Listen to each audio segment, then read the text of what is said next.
The alarm bells rang through the command center like angry metal birds. Commander Hyojin ran down the cold metal hallway, her boots making sharp sounds on the floor. Behind her, other officers rushed to their stations. Something was very wrong. What happened? She asked as she reached the main control room. The big screens showed empty space where Station Xerion Prime should be. "We lost contact 12 hours ago," said Lieutenant J1. His face was pale.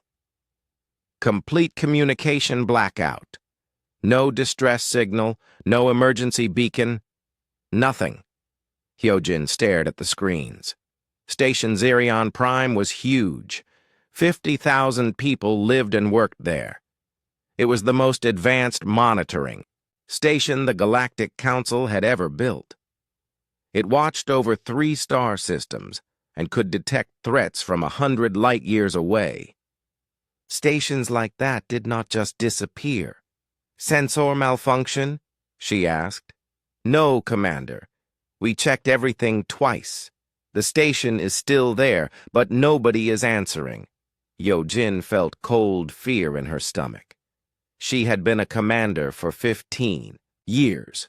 She had seen pirates, alien attacks, and space storms, but she had never seen anything like this.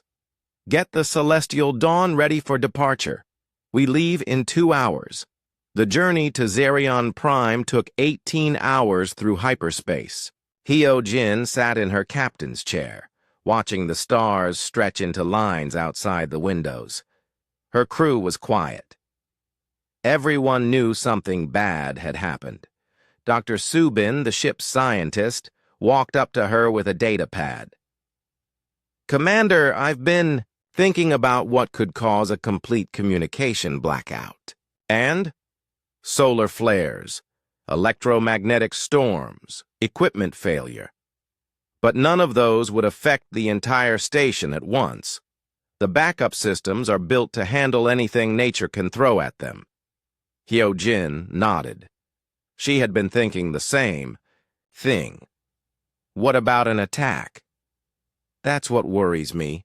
But what kind of weapon could take out 50,000 people without destroying the station itself? They dropped out of hyperspace near Xerion Prime. The massive gas giant filled half the sky with its orange and red clouds. The station floated in orbit like a metal city among the stars. "Scanning now," said Lieutenant J1. "The station is intact. All systems show green. Life support is working.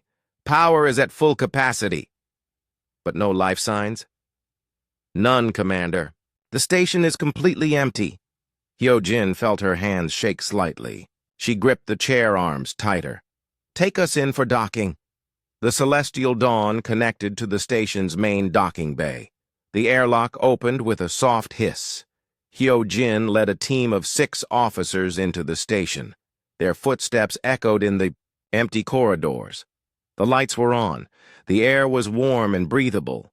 Computer screens showed normal operations, but there were no people anywhere. "This is impossible," whispered Dr. Subin. "Look at this." She pointed to a cafeteria table. Hot food sat on plates, still warm. Coffee cups were half full. A book lay open, as if someone had just been reading it. "It's like they all just vanished in the middle of their day," said Lieutenant J1. They searched for 3 hours. 50,000 people had simply disappeared. There were no signs of struggle, no blood, no damage. Personal belongings were still in place. Workstations were still running. It was as if everyone had just stopped existing. In the main control room, they found something strange. One computer was still beeping softly. On its screen was a message. "Emergency beacon activated. Repeating transmission." Dr. Subin worked at the computer. "This beacon started transmitting right when we lost contact with the station. But it's not a standard distress call." "What is it then?" "I'm not sure. The data is strange. It looks like sensor readings, but I've never seen anything like this before." Hyo-jin looked at the numbers on the screen. They made no sense to her. Can you decode it? I'm trying. But, Commander, these readings suggest something enormous. Something the size of a small moon. A ship. Maybe. But if it is, it's bigger than anything we've ever seen. And the energy signatures are wrong somehow. They spent another hour searching the station. In the residential areas, they found children's toys scattered on floors. In the medical bay, patients had vanished from their beds, leaving only warm sheets behind. In the schools, children's drawings were still pinned to classroom walls. Commander, called Lieutenant Jae-won from the security office. You need to see this. The security recordings showed normal station life up until 1432 station time. People walking in hallways, working at computers, eating lunch. Then, at exactly 1433, every camera went dark for exactly 3 seconds. When the cameras came back online, the station was empty. Play it again, Hyo-jin said. They watched the 3 seconds of darkness over and over. There was no flash of light, no explosion, no sign of what had happened. Just 3 seconds of black, and then emptiness. Dr. Subin finally managed to decode part of the beacon's message. Her face went white as she read the data. Commander, this is very bad. The beacon detected something approaching the station, something that doesn't follow normal physics. What do you mean? The readings show mass without matter, energy without source. It's like something that exists but doesn't exist at the same time. Hyo-jin felt the fear in her stomach grow stronger. Could it be some kind of new alien technology? I don't think so. This is beyond technology. This is something else entirely. They gathered all the data they could find and returned to their ship. As the celestial dawn pulled away from the empty station, Hyo-jin made a decision that would change everything. Open a channel to Galactic Council headquarters. Channel open, Commander. This is Commander Hyo-jin of the exploration vessel Celestial Dawn. I need to speak with Admiral Tae-ho immediately. Priority Alpha authorization.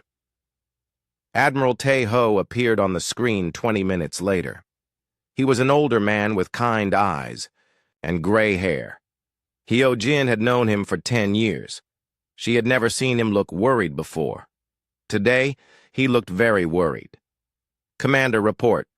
Sir, Station Zerion Prime has been evacuated. All 50,000 personnel are missing.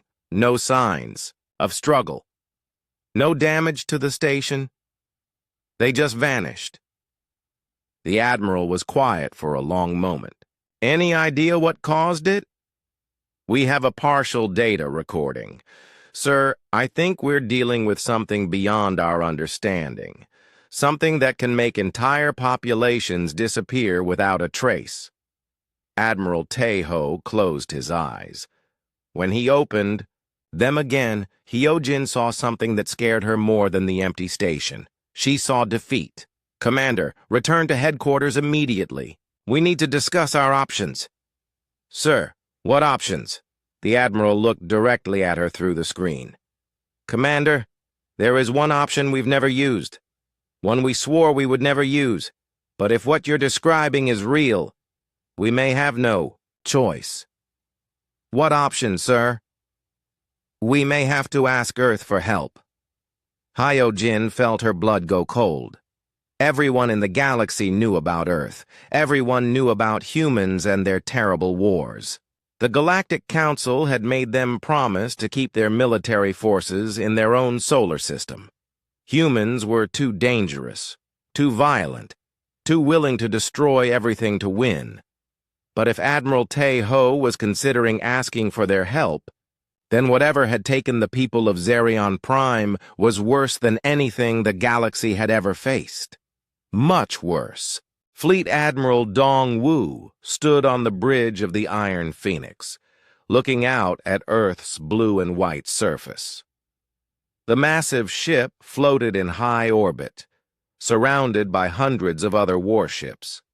This was humanity's Terra Guard fleet, the most powerful military force in known space. The message from the Galactic Council had arrived 3 hours ago. Dongwu had read it 5 times, but he still could not believe it. The Council was asking for help.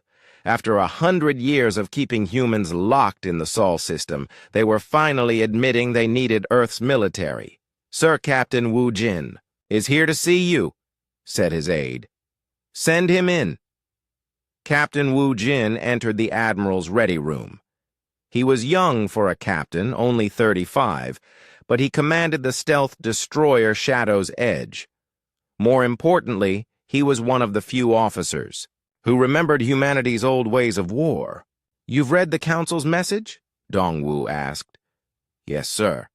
50,000 people vanished without a trace. No bodies, no damage, no explanation. What do you think?" Wu Jin sat down across from the Admiral. "I think we're dealing with something that doesn't fight the way the galaxy expects. The Council uses civilized warfare, clean battles with rules and honor. Whatever did this doesn't follow those rules." Dongwu nodded. "That's what I think too. The question is, are we ready for uncivilized warfare?" "Sir, humanity has never forgotten how to be uncivilized. We just promised not to use those methods against the galaxy." "But this isn't against the galaxy. This is for the galaxy." The two men sat in silence for a moment. Outside the windows, Earth turned slowly below them. It looked peaceful, but both men knew better. Humanity had fought wars for thousands of years. They had learned every possible way to kill, destroy, and survive. "What are you thinking, Admiral?" Wu Jin asked. "I'm thinking about the Scorched Earth Protocol." Wu Jin's eyes widened slightly. The Scorched Earth Protocol was humanity's most extreme military doctrine. It meant fighting without rules, without mercy, without limits. It meant being willing to destroy everything to protect what mattered most. "The Council won't like it," Wu Jin said. "The Council asked for our help. They don't get to choose how we help them." Dongwu activated his communications console. "All fleet commanders report to the Iron Phoenix for emergency briefing. Authorization Omega Black." 2 hours later, 50 ship captains sat in the briefing room. They represented the best of humanity's military. Battlecruiser captains who had fought pirates in the outer system, destroyer commanders who hunted smugglers through asteroid fields, and carrier captains whose fighters could outfly anything in space. General Young Ho of the Terra Marine stood at attention near the front. His scarred face showed 30 years of fighting in space and on hostile planets. Behind him sat the other ground force commanders. Dongwu walked to the front of the room. The conversation stopped immediately. "Ladies and gentlemen, the Galactic Council has asked for our help. Something is killing entire populations without leaving any trace. Conventional galactic forces have proven useless against this threat." He activated the wall screen, showing the data from Station Xerion Prime. The captain studied the empty corridors and the strange sensor readings. "We don't know what we're fighting," Dongwu continued. "We don't know how it kills. We don't know where it comes from. What we do know is that it can make 50,000 people disappear in 3 seconds. Captain Bora of the experimental ship Prometheus Unbound raised her hand. "Sir, what are our rules of engagement?" Dongwu looked at each face in the room. These were soldiers who had volunteered to protect humanity, even if it meant never leaving the Sol system. They deserved honesty. There are no rules of engagement. Whatever this thing is, it doesn't follow the galaxy's civilized approach to conflict. Therefore, neither will we. The room was completely silent.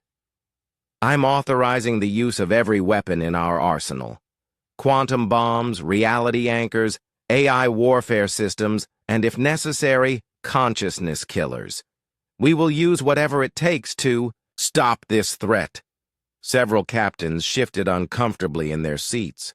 Consciousness killers were weapons that attacked the mind itself. The Galactic Council had banned them 200 years ago as too horrible to use. Captain Wu Jin stood up. Sir, what about the Treaty of Seoul? We promised never to use those weapons outside our system. The treaty was designed to protect the galaxy from us. Now the galaxy needs protection from something else. Something worse than us. General Young Ho spoke for the first time. Admiral, my Marines are ready. But if we're fighting something that can make people vanish, how do we protect our troops? We don't fight it the way the Council tried to fight it. We don't send large fleets with conventional weapons. We use stealth, speed, and overwhelming firepower. We hit it before it knows we're there. Dongwu walked to the tactical display. Captain Wu Jin, your stealth ships will scout ahead. Find this thing and learn everything you can about it. Captain Bo-Ra, your experimental weapons division will develop new ways to kill something that doesn't seem to exist in normal space. He turned to face the room again. Gentlemen and ladies, we are about to remind the galaxy why they were afraid of us in the first place. We're going to show them why humans are the deadliest species in known space. The meeting lasted 3 more hours. They planned attack formations, supply lines, and communication protocols. They discussed weapons that hadn't been used in a century and tactics that the galaxy thought humans had forgotten. As the captains left to prepare their ships, Dongwu remained behind with his senior staff. Sir, said his intelligence officer, there's something else. Our long-range sensors have detected similar disappearances in 3 other systems. This thing, whatever it is moving toward the galaxy's core worlds. How long until it reaches the major population centers? At its current speed, maybe 6 months. Dongwu felt the weight of responsibility settle on his shoulders. 6 months to find and destroy something that could erase entire civilizations. 6 months to save a galaxy that had spent a century trying to contain humanity. General Young Ho, how many Marines can you have ready for deep space operations? 50,000 combat-ready troops, sir, all equipped with our latest armor and weapons. Captain Bo-Ra, what's the status of Project Nemesis? Bo-Ra hesitated. Sir, the AI warfare system is ready for testing, but we've never used it against a real target. The artificial intelligence is designed to learn and adapt faster than any biological mind. But we don't know if it can handle something like this. Then we'll find out. Ladies and gentlemen, we have 6 months to save the galaxy. Let's remind everyone why humans don't lose wars. As his staff left to prepare their forces, Dongwu remained alone on the bridge of the Iron Phoenix. Outside, Earth's moon hung in, the black sky like a white eye watching the preparations for war. He opened a secure channel to the Galactic Council. Admiral Tae-ho appeared on the screen, looking tired and worried. Admiral, we've received your request for assistance. The Terra Guard will respond. Thank you, Admiral Dongwu. How many ships can you send? 500 warships, 50,000 Marines, and our most advanced weapon systems. Tae-ho's eyes widened. That's your entire fleet. Admiral, you asked for our help against something that can erase civilizations. Did you expect us to send a patrol boat? No, Thank you. When can you depart? We leave tomorrow. And Admiral, when we arrive, stay out of our way. We're going to fight this war the human way. The transmission ended. Dongwu walked to the window and looked out at his fleet. Tomorrow, Humanity would leave the Sol system for the first time in 100 years. They would carry with them weapons and tactics that the galaxy had hoped never to see again. But sometimes, to defeat monsters, you needed to become something monstrous yourself. Lieutenant Yun-ji gripped the controls of her scout fighter as it dropped out of hyperspace at the edge of the Zerion system. Her hands were steady, but her heart was beating fast. Behind her, the Terra Guard fleet waited in hyperspace, ready to jump in if she found the target. Control, this is Scout 1. Beginning system sweep. Copy Scout 1. Remember, observe only. Do not engage. Yunji flew toward the gas giant where Station Zerion Prime orbited. Her fighter was built for stealth, invisible to most sensors. She had flown dozens of dangerous missions, but this felt different. This felt like flying into the mouth of a sleeping monster. The empty station came into view, still orbiting the giant planet like a metal ghost. But something else was there, too. Something that made Yunji's stomach turn cold with fear. It floated between the station and the planet, but calling it floating was wrong. It existed there, but it also didn't exist. Looking at it hurt her eyes and made her head spin. The scanner couldn't get a clear reading. Sometimes it showed something the size of a small moon. Sometimes it showed nothing at all. Control, I found it. And Control, this is not a ship. The thing was alive. Yunji could feel it, even though that made no sense. It was like a vast jellyfish made of dark space and twisted light. Parts of it seemed to fold in on themselves, disappearing into dimensions that shouldn't exist. Scout 1, describe what you're seeing. It's hard to explain. It's huge, maybe 20 kilometers across. But it keeps changing. Sometimes it looks solid, sometimes it looks like empty space, and there's something wrong with the space around it. As Yunji watched, the creature moved closer to one of Zerion Prime's moons. The small rocky world was about the size of Earth's moon, covered in mining stations and automated equipment. What happened next made Yunji scream. The creature didn't attack the moon. It didn't fire weapons or ram into it. Instead, reality around the moon began to bend. Space twisted like heated metal. The moon's image wavered like a reflection in disturbed water. Then the moon simply wasn't there anymore. Not destroyed. Not blown apart. Just gone, as if it had never existed. The mining stations, the equipment, the millions of tons of rock and metal, all of it erased from reality. Scout 1, report. Yunji couldn't speak for a moment. She stared at the empty space where a moon had been seconds before. Control. It ate a moon. The whole thing. It's gone. Say again, Scout 1. The creature made Zerion 7 disappear, not destroyed, gone, like it never existed. Yunji's hands shook as she recorded everything her sensors could detect. The creature was feeding. She could see it growing slightly larger, its dark mass pulsing with new energy. Scout 1, get out of there. Return to the fleet immediately. But as Yunji turned her fighter around, the creature noticed her. She felt its attention like ice water in her veins. The thing had no eyes that she could see, but she knew it was looking at her. Space around her fighter began to bend. Control. It sees me. Reality is breaking down around my ship. Yunji hit the afterburners and ran. Her fighter shot away from the creature at maximum speed, but the twisted space followed her like a hungry mouth. She could feel reality trying to let go of her, trying to forget that she existed. Jump to hyperspace, Control shouted. I can't. The space distortion is interfering with my jump drive. The creature was playing with her. Yunji realized that if it wanted her gone, she would already be gone. Instead, it was studying her, learning about her ship and her technology.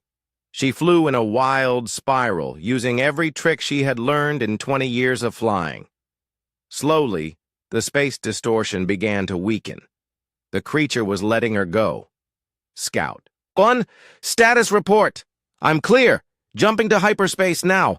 Her fighter disappeared into hyperspace, leaving the creature alone with its impossible hunger. Yunji collapsed in her pilot seat, shaking with fear and adrenaline.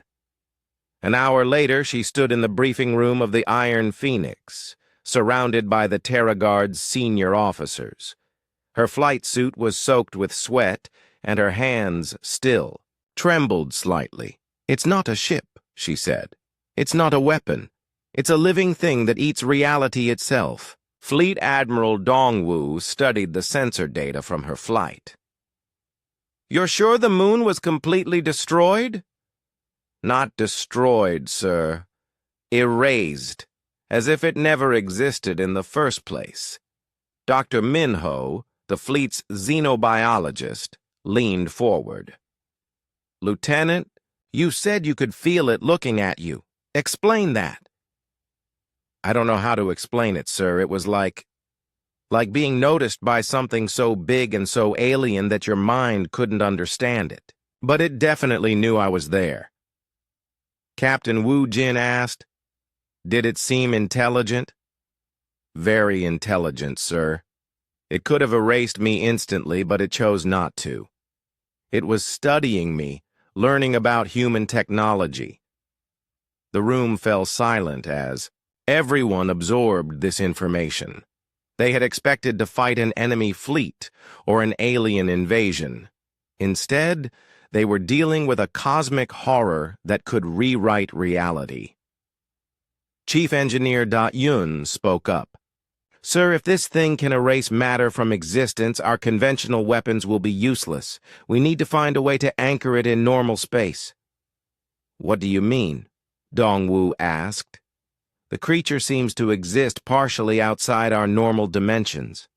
That's how it can make things disappear. It's pulling them into whatever space it comes from. But if we could force it to exist completely in our reality, it might become vulnerable." Dr. Minho was studying the biological readings. "Admiral, I've been analyzing the creature's energy patterns. This thing is old, very old. The quantum signatures suggest it's been alive for millions of years." "How is that possible?" "By feeding on entire civilizations. Every time it erases a populated world, it absorbs the energy and matter to sustain itself. It's been growing stronger for eons." Captain Bora of the Experimental Weapons Division had been quiet, but now she looked up from her data pad. "Sir, I think I know what this is. We've all heard the stories. Ancient legends about creatures that exist between dimensions, feeding on life itself. Most species have myths about such things. You're saying this is some kind of cosmic monster from legend?" "I'm saying the legends might be based on real encounters. This could be the last of its kind, or maybe there are others. But one thing is certain. It's been doing this for a very long time." Dongwu stood and walked to the tactical display. The Zerian system appeared in 3 dimensions, showing the creature's position near the gas giant. "Options, people. How do we kill something that can erase us from existence?" "Reality anchors," said Chief Engineer Yun. "We deploy a network of quantum anchor devices around the creature. They'll force it to exist completely in normal space. And then?" Captain Bora smiled grimly. "Then we hit it with everything we have. Quantum bombs, antimatter warheads, whatever it takes." "What? About casualties?" General Young-ho asked. "If this thing can erase entire moons, what happens to our ships?" "We use unmanned drones for the initial attack," Wu Jin suggested. "Test its defenses without risking lives." Dongwu nodded. "I like it. Lieutenant Yunji, you'll lead the reconnaissance. Flights. I want continuous monitoring of this creature's behavior. Yes, sir. Captain Bora, begin production of reality anchor devices. I want 100 of them ready in 12 hours. Sir, we've never tested them against anything like this. Then we'll test them in combat. Chief Engineer Da-un, modify our warheads for quantum destabilization. If we can't destroy this thing conventionally, we'll unmake it at the subatomic level. As the meeting broke up, Dr. Minho approached the Admiral. Sir, there's something else. The creature's feeding pattern suggests it's not random. It's moving toward the galaxy's core worlds, the most populated systems. How long until it reaches them? At its current pace, maybe 4 months. But, sir, if it keeps feeding and growing stronger... What? By the time it reaches the core worlds, it might be powerful enough to erase entire star systems. Not just planets, the stars themselves. Dongwu felt the weight of the galaxy's fate settling on his shoulders. They weren't just fighting to save one system or one species. They were fighting to prevent the extinction of all intelligent life. Doctor, how many civilizations has this thing destroyed? Minho checked his calculations. Based on its size and energy output, thousands, maybe tens of thousands. Admiral, this creature has been the death of entire galactic civilizations. We might be looking at the universe's most successful predator. Dongwu stared out at the stars. Somewhere out there, an ancient hunger was moving toward the heart of the galaxy, and humanity, violent, dangerous humanity, might be the only thing that could stop it. All hands, prepare for combat operations. We're going to war against something that has never lost a battle. Admiral Tejo stood on the bridge of the galactic dreadnought Unity's Pride, watching the largest fleet in galactic history assemble around him. 2,000 ships from every known civilization floated in perfect formation. Sleek Altarian cruisers flew alongside massive Centaurian battle platforms. The blue-hulled ships of the Rigel Federation mixed with the crystal vessels of the Silicon Collective. Admiral, all fleet commanders report ready, said his communications officer. Tejo nodded. He had spent 40 years building this alliance, teaching different species to work together. Today he would lead them against an enemy that could erase them from existence, open a channel to all ships.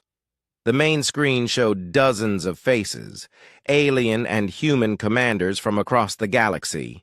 Some had tentacles instead of arms. Others breathed methane instead of oxygen. But all of them shared the same determined expression. My friends, Tejo began, today we face something beyond our understanding. But we do not face it alone.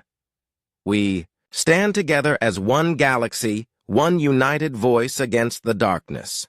Commander Hyojin watched from the bridge of her cruiser, Galactic Dawn. She had seen the creature's work at Station Zerion Prime. She knew what they were flying toward, but the Admiral's words still gave her hope. The enemy shows no mercy, Tejo continued. It does not negotiate or communicate, it simply consumes. But we are not helpless. We have the combined military might of 1,000 worlds. We have weapons that can crack planets and shields that have never failed. The Admiral paused, looking at each face on the screen. Whatever happens today, know that you fight for every child in the galaxy, for every world that still has a sunrise, for the future itself. All ships, move to attack formation. Target. The entity at coordinates 477-221-889. The massive fleet turned toward the gas giant Zerion Prime. Their sensors had located the creature floating near the planet's rings, apparently feeding on the debris of the moon it had erased. Admiral, said the tactical officer. "The entity is not moving. It seems to be ignoring us."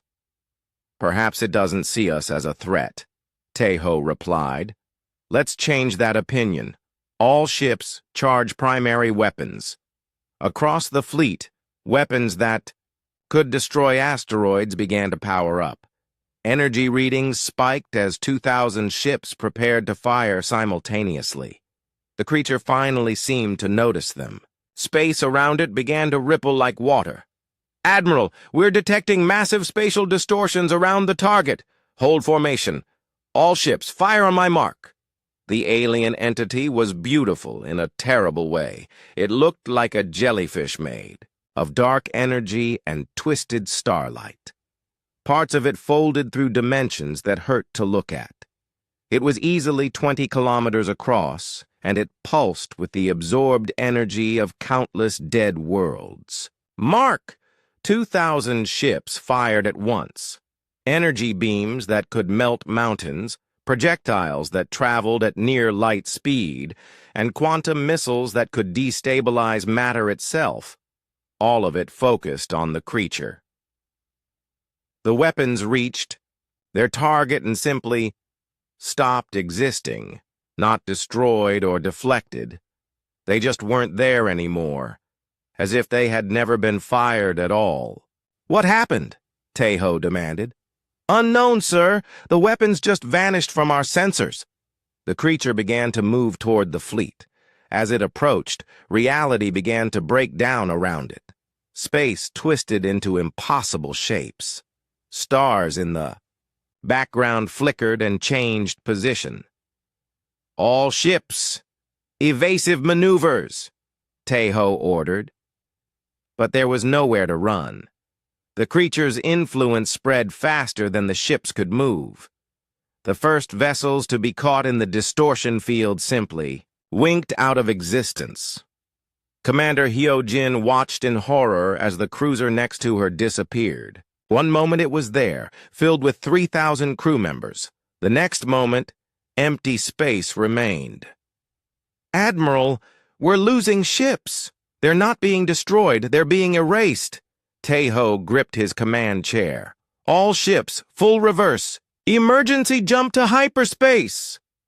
But the creature's reality distortion was interfering with hyperspace navigation. Ships that tried to jump found themselves trapped in normal space, helpless before the advancing horror. The massive Centaurian battle. Platform Unyielding Resolve tried to ram the creature. The ship was 5 kilometers long, armed with enough firepower to conquer a solar system. As it approached the entity, the crew sent a final message. "For the galaxy, remember us!" The battle platform touched the creature's distortion field and ceased to exist. "Not even debris remained. Sir, we've lost over 400 ships," the tactical officer reported. "The survivors are scattered across the system." The creature paused its advance, as if considering something. Then it began to change. Its form became more solid, more defined. It was learning from the ships it had absorbed, adapting their technology to its own purposes. "Admiral, the entity is modifying itself. It's incorporating our ship designs into its structure." Tejo watched in growing horror as the creature sprouted what looked like weapon ports along its surface. But these weren't normal weapons. They were reality distorters that could erase matter from existence. "All remaining ships, scatter formation. Do not let it target you en masse." The creature fired its new weapons. Beams of twisted space reached out toward the fleeing ships. Whatever they touched simply stopped existing. The beam would pass through a ship's shields, through its armor, through the crew inside, and leave nothing behind. Commander Hyojin saw a squadron of fighters vanish as one of the beams swept across. Them. 12 pilots, each with families and dreams, gone in an instant. "Admiral, we have to retreat," she called over the communications channel. "We can't fight this thing." "Negative! We hold the line here." If this creature reaches the core, world's billions will die. But there was no line to hold. The creature wasn't fighting them. It was simply existing, and reality couldn't handle its presence. More ships vanished with each passing minute. The alien commanders began to panic. The Rigel Federation fleet broke formation and fled. The Silicon. Collective ships tried to hide behind Zerion Prime's moons. The Altarian cruisers spread out across the system, hoping to be too far apart to target together. "Admiral," called the communications officer, "we're receiving scattered reports from across the fleet. The entity isn't just erasing our ships, it's erasing our records of them. Some crews can't remember ships that were destroyed." Tejo felt his blood run cold. The creature wasn't just killing them, it was removing them from history itself. The battle, if it could be called that, lasted only 20 minutes. Of the 2,000 ships that had entered the system, fewer than 50 escaped. The creature had demonstrated that conventional warfare was useless against it. Commander Hyojin's ship was one of the survivors. As they limped away from the creature, she watched it return to feeding on Zerion Prime's rings. It had grown larger during the battle, strengthened by the ships and crews it had consumed. "Admiral Tejo, come in," she called. Static answered her. "Admiral, please respond." Nothing. A check of the surviving ships revealed the terrible truth. Admiral Tejo's flagship was simply gone, along with most of the command structure. The Great Alliance fleet had been reduced to a scattered handful of traumatized survivors. Hyojin found herself the senior surviving officer. The weight of command fell on her shoulders like a crushing weight. "All survivors, this is Commander Hyojin. Regroup at coordinates 445-112-667. We need to warn the galaxy." As the broken remnants of the fleet gathered, Hyojin made the hardest decision of her military career. She opened a channel to Earth. "Terra Guard Command, this is the Galactic. Council Emergency Command. Admiral Tejo is gone. The fleet is destroyed. The creature is beyond our ability to fight." Fleet Admiral Dongwu's face appeared on the screen. Behind him, Hyojin could see the human war fleet preparing for departure. "Commander, what is your tactical assessment?" "Sir, conventional weapons are useless. The creature doesn't just destroy, it erases. Ships, crews, even memories of them. We lost 95% of our forces in 20 minutes. Dongwu was quiet for a moment. "Commander, return to the core worlds. Coordinate the evacuation of civilian populations." "Sir, what about stopping the creature?" "Leave that to us. Humanity will handle this from here." "Admiral, with respect, we just sent the largest fleet in galactic history against this thing. It barely noticed us. What makes you think human ships will do better?" Dongwu's expression was grim. "Commander, your fleet fought with honor and following the rules of civilized warfare. We don't plan to be civilized." The transmission ended. Hyojin stared at the blank screen, wondering if she had just witnessed the end of the old galaxy and the beginning of something much darker. Behind her, a junior officer asked, "Commander, what are our orders?" "We run," she said quietly. "We run, and we pray that humans are as dangerous as everyone says they are. Because if they're not, this creature will eat the entire galaxy." In the distance, the ancient horror continued its feast, growing stronger with each passing hour. And, somewhere in hyperspace, humanity's deadliest fleet was coming to meet it. The age of civilized warfare was over. The age of human warfare was about to begin. The Terra Guard fleet dropped out of hyperspace at the edge of the Zerion system like a swarm of metal sharks. 500 ships spread across space in attack formation, their hulls black and angular, designed for war rather than exploration. Fleet. Admiral Dongwu stood on the bridge of the Iron Phoenix, watching the tactical display. The creature floated near the gas giant, larger than before. It had been feeding on the debris from the destroyed Galactic Council fleet. Nemesis. Analysis, he said to the AI. Entity has grown 34% since last observation. Absorbed technology. From Council ships has enhanced its abilities, it now demonstrates improved reality manipulation. Can we still defeat it? Probability of success reduced to 61.2%. Recommend immediate deployment of reality anchors. Captain Wu Jin's voice came over the communications channel. Admiral, stealth ships are in position, ready to deploy anchor. Mines, deploy all anchors, maximum spread. Across the system, 50 stealth destroyers released their deadly cargo. Reality anchor mines spread out in a vast net around the creature, each one invisible to normal sensors. The creature seemed to notice something was happening. Its form rippled, and space around it began to bend more violently. Anchors activated, reported Captain Wu Jin. Quantum field is stabilizing. The effect was immediate and dramatic. The creature's form became solid, its reality-bending aura contained within the anchor field. For the first time, it looked like something that could be hurt. All ships, weapons free. Target the center mass. The Terragard fleet opened fire with weapons banned throughout the galaxy.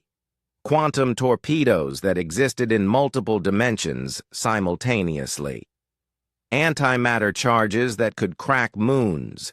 Energy beams that disrupted matter at the subatomic level. The creature screamed. The sound wasn't audible in space, but every human in the fleet felt it in their minds. It was the cry of something ancient and terrible, experiencing pain for the first time in millions of years. "We're hurting it!" shouted Lieutenant Yun-ji from her fighter. "The quantum bombs are working!" But the creature was learning.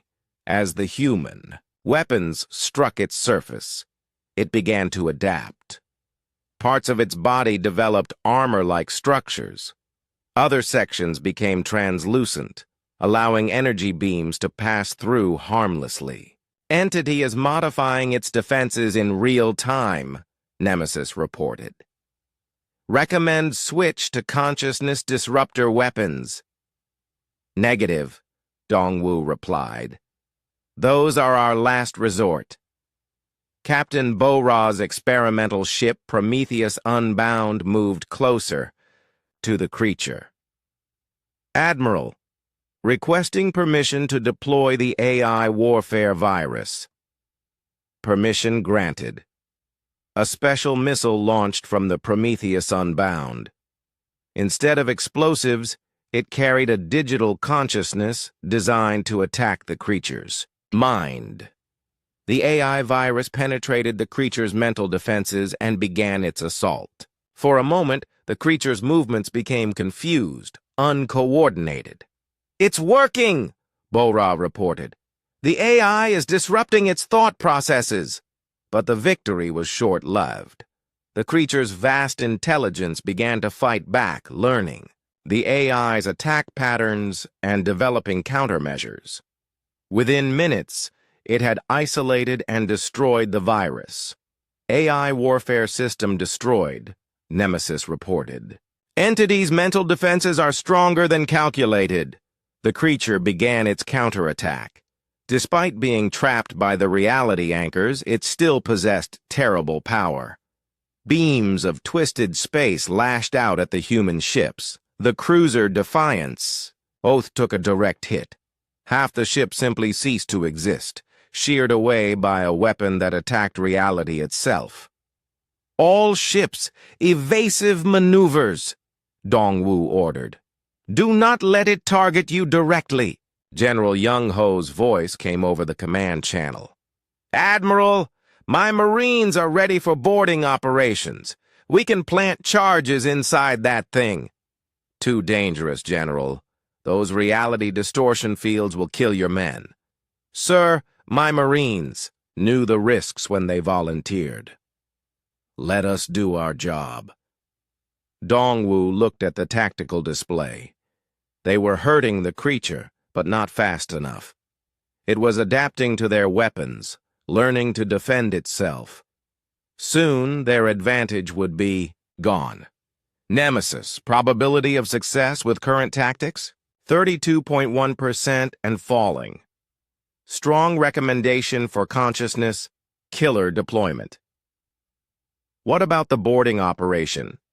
General Young-Ho's plan has 23.7% success probability. However, if Marines are equipped with consciousness disruptors, probability increases to 67.8%.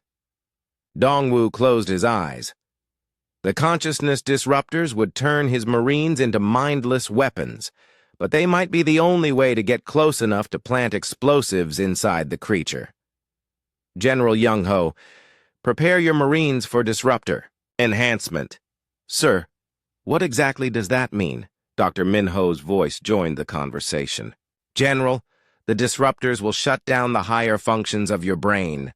You'll lose creativity, fear, independent thought. You'll become perfect soldiers who follow orders without question." "For how long?" 72 hours. Maybe longer. If you're exposed to the creature's reality fields. Young-Ho was quiet for a moment. Then, "Admiral, my Marines volunteer for the procedure. We understand the risks." Colonel Hyun-Woo's platoon of elite Marines prepared for the most dangerous mission in human history. Each soldier received an injection of consciousness disruptor serum. One by one, their eyes became flat and emotionless. "Marines, report status." Young-Ho ordered. "Ready for deployment, sir," they replied in perfect unison. Their voices were empty of personality, emotion, or fear. Young-Ho felt sick watching his men become living weapons, but he knew it was necessary. The Marines launched in armored assault pods, flying directly at the creature through its reality. Distortion fields. The pods' special shielding protected them from the worst effects, but several still vanished into non-existence. Marine Teams Alpha and Beta have penetrated the entity's outer defenses, reported the tactical officer.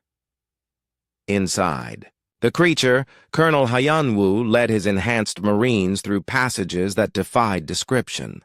The walls were made of crystallized space-time. The floor existed in multiple dimensions simultaneously, but the consciousness disruptors protected his men from madness. "Plant charges at coordinates 445-2221-889, he ordered. The Marines moved. With inhuman precision, placing quantum explosive charges throughout the creature's internal structure. They felt no fear, no revulsion, no doubt. They were perfect weapons. "Charges planted," Hyun-Woo reported. "Beginning extraction." But the creature had noticed the intruders. Internal defenses activated, immune systems that attacked on the cellular level. Several Marines simply dissolved as their bodies were broken down at the molecular level. "Marines are taking heavy casualties," Young-Ho reported from his command ship. "They need immediate extraction." "Negative," came Hyun-Woo's emotionless reply. "Mission parameters require charge detonation from inside the entity. Extraction unnecessary." Young-Ho realized, with horror, what his enhanced Marines were planning. They intended to detonate the charges manually, sacrificing themselves to ensure the creature's destruction. "Colonel, abort. Return to extraction point immediately." Orders understood, but tactically inefficient. "Manual detonation ensures mission success." That's a direct order, Colonel. General consciousness disruptor protocols override non-tactical orders. Beginning final phase. Young-Ho could only watch as his best soldiers prepared to die. The consciousness. Disruptors had made them perfect warriors, but they had also taken away their humanity. On the bridge of the Iron Phoenix, Dong-Wu prepared for the final phase of the assault. All ships, prepare for maximum bombardment. When those charges detonate, I want every weapon we have hitting that creature. Admiral, Captain Bo-Ra said quietly, the quantum charges will create a reality storm. Any ship within 50,000 kilometers will be caught in the distortion field. Then we'll have to risk it. This is our only chance. Inside the creature, Colonel Hyun-Woo stood next to the primary explosive charge. Around him, his remaining Marines took positions at backup charges throughout the entity's body. All teams, report status. Team Alpha ready, Team Beta ready, Team Gamma ready. Hyun-Woo looked at the detonator in his hand. Somewhere in the back of his enhanced mind, he remembered having a family, a wife, children. But those memories seemed like distant dreams now. For humanity, he said, and pressed the detonator. The creature's scream of agony echoed across multiple dimensions as quantum explosives tore through its body. Reality itself buckled and twisted as uncontainable energies were released. All ships. Fire! Dong-Wu ordered. The Terra Guard fleet unleashed everything they had. The wounded creature, trapped by reality anchors and torn apart by internal explosions, finally began to die. But its death throes would create new dangers that no one had anticipated. The creature's death screams shattered reality itself. Space twisted into impossible shapes as the ancient horror thrashed in its final agony. The Terra Guard fleet found itself caught in a storm of breaking physics. All ships, emergency retreat, Fleet Admiral Dong-Wu ordered, but it was too late. The reality anchors that had trapped the creature were now trapping his fleet in the chaos.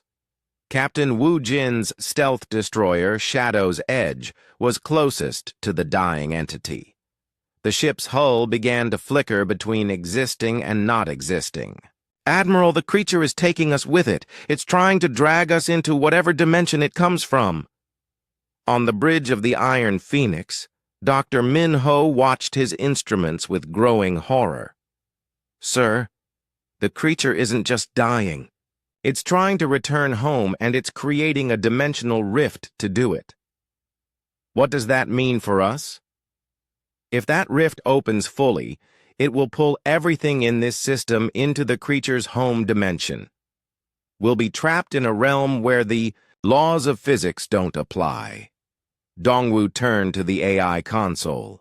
Nemesis, options. Dimensional rift will reach critical size in 14 minutes.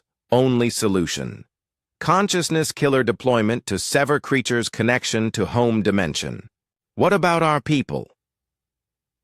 All thinking beings within 1 light year will cease conscious function. Estimated human casualties, 47,000 personnel. The Admiral felt the weight of command crushing down on him. To save the galaxy, he would have to murder his entire fleet. General Young-Ho's voice came over the communications system, distorted by reality storms. Admiral, my Marines inside the creature report that the charges aren't enough. The thing is healing itself. How is that possible? It's drawing energy from all the civilizations it absorbed over the years. Sir, this creature has the stored consciousness of millions of species inside it. That's what's keeping it alive. Dr. Min-Ho looked up from his readings. Admiral, if the creature contains absorbed civilizations, then the consciousness killer might free them. Explain. The weapon doesn't just kill minds, it severs connections between consciousness and matter. If we use it on the creature, We might release all the civilizations it's consumed over the millennia, but they'd be free in what form? Unknown, sir. But at least they'd be free. Captain Bowrod joined the conversation from the Prometheus Unbound. Admiral, I've been analyzing the creature's structure. It's not just a predator, it's a prison. Every civilization it absorbed is still alive inside it, trapped and feeding it energy. Dongwu stared at the view screen, watching space itself tear apart around the dying creature.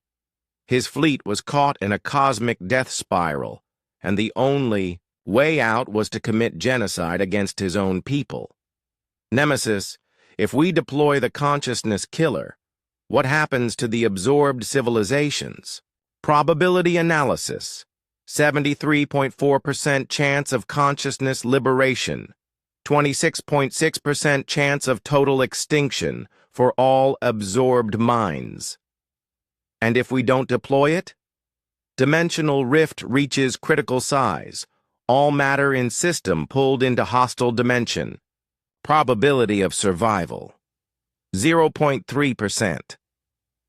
Lieutenant Yunji's fighter squadron was caught in a reality storm near the creature's writhing bulk. Half her ships had already vanished into non-existence. Admiral, whatever you're going to do, do it now. We're being pulled apart out here. Dongwu closed his eyes and made the hardest decision in human history. All ships, emergency automated systems only. Prepare for consciousness killer deployment. Sir, Captain Wu Jin protested, you're condemning everyone in the fleet. Captain, I'm saving the galaxy. Nemesis, activate consciousness killer. Authorization Omega Black 7. Acknowledged. Consciousness killer armed. Admiral, final confirmation required. This action cannot be undone. Around the fleet, reality continued to collapse. More ships were pulled into the dimensional rift, their crews experiencing horrors beyond description. Admiral, the AI continued, I must inform you that as the commanding officer, you have the option to remain conscious to observe the weapon's effects. However, you will be the only thinking being left alive in the system. Consciousness killer deployed in 10 seconds. 9, 8, 7, 6, 5, 4, 3, 2, 1. The weapon activated silently, invisibly. Across the fleet, 47,000 human minds simply stopped thinking. They didn't die. Their bodies continued to function on automatic systems. But the spark of consciousness, of self-awareness, of being human, was gone. Dongwu felt the weapon's edge as it passed through his mind, leaving him as the only aware being in the system. The loneliness was crushing, but the effect on the creature was immediate and dramatic. The ancient horror's death scream became something else, a sound of release, of freedom. The consciousness killer severed its connection to the millions of absorbed civilizations. What happened next was impossible to describe. Light erupted from the creature's body, not normal light, but the light of freed souls. Thousands of alien voices cried out in languages that had been dead for eons. The creature's massive form began to dissolve as the stolen life force returned to its rightful owners. But the freed civilizations couldn't exist in normal space. They were consciousness without bodies, minds without matter. One by one they faded away, finally allowed to die properly after millions of years of imprisonment. "Thank you," whispered a voice in Dongwu's mind. It spoke in a language he didn't recognize, but somehow he understood. It was the last message from a civilization that had been the creature's first victim, eons ago.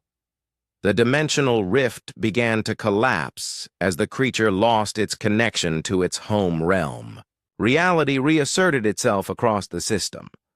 The reality storms faded.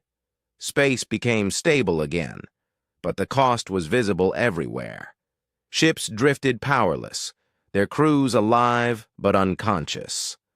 Fighters floated aimlessly, their pilots breathing, but not thinking. Dongwu stood alone on the bridge of the Iron Phoenix, surrounded by his unconscious crew. Through the view screen, he watched the last fragments of the ancient creature dissolve into harmless energy. Nemesis status report. Entity neutralized. Dimensional rift sealed. System secure. Mission successful. Casualties: 47,000 human personnel. In temporary consciousness suspension. Estimated recovery time: 72 hours. However, psychological effects of consciousness killer exposure may be permanent, meaning your crews will recover consciousness, but they may suffer from memory loss, personality changes, or reduced cognitive function. Some may never fully recover. Dongwu walked to the window and looked out at his fleet. He had saved the galaxy, but he had broken his people to do it. 47,000 of humanity's best soldiers would wake up changed, damaged, perhaps never again fully human. Hours passed in silence. Slowly, consciousness began to return to the fleet. Crew members woke up confused, frightened, many not remembering where they were or what they had been doing. Captain Wu Jin was one of the first to recover. When he appeared on the communication screen, his eyes were different, flatter, less expressive. "Admiral," he said in a voice empty of emotion, "requesting status report." "Captain, are you all right?" "Define all right, sir. I remember my name and my rank. I remember basic ship operations. But everything else is fuzzy." "Doctor." Minho recovered next, but the brilliant scientist who had understood alien biology was gone. In his place was a man who could barely remember his own research. One by one, the fleet's officers reported in. Some had lost years of memories. Others had lost their personalities entirely. A few seemed normal until they tried to perform complex tasks and found themselves unable to think in abstract ways. General Young-ho's voice was the most heartbreaking. "Admiral, I remember that I have a family, but I can't remember their faces. I know I love them, but I can't feel it anymore." Dongwu realized that he had not just saved the galaxy. He had sacrificed the humanity of his own people to do it. They were alive, but they were no longer fully human. "All ships, set course for Earth," he ordered. "We're going home." As the fleet prepared to enter hyperspace, Dongwu received a transmission from the Galactic Council. Commander Hyojin appeared on the screen, her ship having monitored the battle from a safe distance. "Admiral Dongwu, our sensors show the entity has been destroyed. How did you manage it?" Dongwu looked at the woman who represented the civilization he had just saved. How could he explain what he had done? How could he tell her that humanity had used weapons so terrible that they had damaged their own souls? "Commander, the threat has been neutralized. The galaxy is safe." "At what cost, Admiral?" "At the cost that was necessary." He ended the transmission without explaining further. Some truths were too dark to share. As the Terra Guard fleet jumped to hyperspace, carrying its cargo of broken minds and damaged souls, Dongwu stood alone on his bridge and wondered if saving the galaxy had been worth losing their humanity. Behind them, the Zerian system was peaceful for the first time in millions of years. The ancient predator was dead, its victims finally at rest. But the price of that peace would haunt humanity forever.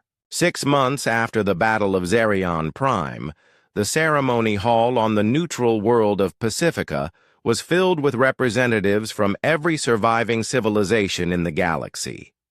The great crystal dome looked out over peaceful gardens, but the atmosphere inside was tense. Commander Hyojin stood at the podium wearing the formal dress uniform of the Galactic Council. The scars on her face from witnessing the cosmic horror had healed, but her eyes still held shadows that would never fade. "Today we gather to honor those who saved our galaxy from extinction," she began. "The Terra Guard fleet answered our desperate call when conventional forces failed. They succeeded where we could not." In the audience, dignitaries from hundreds of worlds listened in respectful silence. But Hyojin could see the fear in their eyes. Everyone knew what humanity had done. Everyone knew what weapons they had used. The human delegation sat apart from the others, as they had for the past 6 months. Fleet Admiral Dong-Wu wore his dress uniform, but his posture was that of a man carrying an enormous burden. Beside him sat the surviving officers of the Terra Guard, many still showing the effects of consciousness-killer exposure. Captain Wu Jin's face was expressionless, his personality still recovering from the weapon's effects. Dr. Min Ho stared. Blankly ahead, the brilliant scientist now struggling to understand basic concepts. General Young Ho looked like he was trying to remember why he should care about the ceremony. "The Council formally recognizes the sacrifice made by the Terra Guard," Hyojin continued. 47,000 human personnel subjected themselves to experimental weapons in order to defeat an enemy that threatened all life. She paused, choosing her words carefully. The full truth of what had happened at Xerion Prime was classified at the highest levels. The galaxy knew that humanity had won, but not exactly how. "However," she said, her voice becoming formal, "the Council must also address the methods used during this campaign. The human delegation didn't react. Most of them couldn't react properly anymore. The Terra Guard employed weapons and tactics that violate numerous galactic treaties. While we understand the extreme circumstances, we cannot ignore the implications." Admiral Taeho's replacement, Admiral Jung-min, stood to address the assembly. He was a young man, promoted rapidly after most of the Council's senior leadership was lost at Xerion Prime. "The Council has reached a decision regarding humanity's future role in galactic affairs. Effective immediately, the Terra Guard will be restricted to the Outer Rim territories. Human military forces are prohibited from entering the core worlds without specific Council authorization." Dongwu stood slowly. When he spoke, his voice was calm, but carried the weight of absolute authority. "Admiral Jung-min, the Terra Guard accepts these restrictions. We understand the galaxy's concerns about our methods. Furthermore," Jung-min continued, "all experimental weapons used during the Xerion campaign are to be dismantled under Council supervision." "Negative!" The single word silenced the entire assembly. Dong-Wu stepped forward, his hands clasped behind his back. "Admiral, you cannot refuse a direct Council order," Jung-min said. "Watch me. The weapons that saved your galaxy will remain under human control. If another cosmic horror appears, you'll need us again. And next time, we won't hesitate to use whatever it takes." The alien delegates shifted nervously in their seats. This was exactly what they had feared. Humans who were no longer bound by civilized constraints. Commander Hyojin tried to diffuse the tension. "Admiral Dongwu, surely we can reach a compromise. The galaxy is grateful for your sacrifice, but we must ensure such weapons are never used again." Dongwu looked at her with eyes that had seen too much. "Commander, 6 months ago you came to us begging for help. Your civilized weapons and honorable tactics had failed completely. Now you want to take away the tools that saved you? Those tools are too dangerous. Yes, they are. That's what makes them effective. Captain Wu Jin stood beside his admiral, his damaged mind still able to understand military necessity, if not complex emotions. The consciousness killer, reality anchors, AI warfare systems, all of it stays with us. The galaxy doesn't get to cherry-pick which parts of our salvation it wants to accept. Dr. Subin, who had observed the ceremony from the scientific section, raised her hand. If I may, there's something else we need to discuss. Our long-range sensors have detected anomalies at the galaxy's edge. The assembly turned to look at her. She activated a holographic display showing the outer spiral arms. 3 systems have gone dark in the past month. Complete communication blackout. No distress signals. No explanation. Dongwu felt a familiar cold fear in his stomach. Same pattern as Xerion Prime. Very similar. But Admiral, these disappearances are happening much faster. Whatever destroyed those systems is more efficient than the creature we fought. The alien delegates began talking among themselves in frightened whispers. The cosmic horror they had just defeated might not have been unique. Youngmin's face went pale. Dr. Subin, are you suggesting there are more of those creatures? I'm suggesting the one we killed might have been a scout or a child. The assembly erupted in panicked discussions. Representatives from the outer worlds demanded immediate protection. Core world delegates insisted on forming new defense committees. Dongwu waited for the noise to die down, then spoke quietly. His voice carried to every corner of the hall. Ladies and gentlemen, you have a choice. You can continue to pretend that civilized warfare will protect you, or you can accept that sometimes monsters require monstrous solutions. He turned to face Youngmin directly. Admiral, do you want to send another galactic fleet against these new threats? How many more? Civilizations are you willing to sacrifice to maintain your moral superiority? Youngmin looked around the hall at the frightened faces of his colleagues.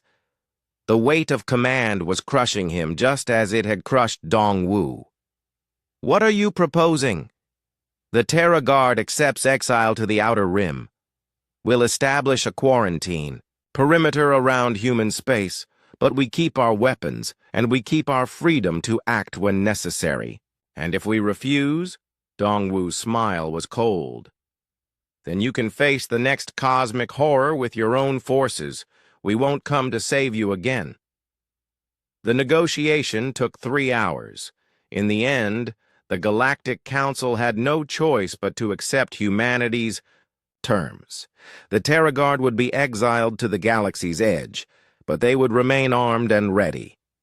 As the ceremony ended, Hyojin approached Dongwu privately. Admiral, was it worth it? Saving the galaxy at the cost of your people's humanity? Dongwu looked out at the peaceful gardens beyond the crystal dome. Somewhere out there, his damaged crew was preparing for another war against impossible enemies. Commander, ask me that question when the next horror arrives.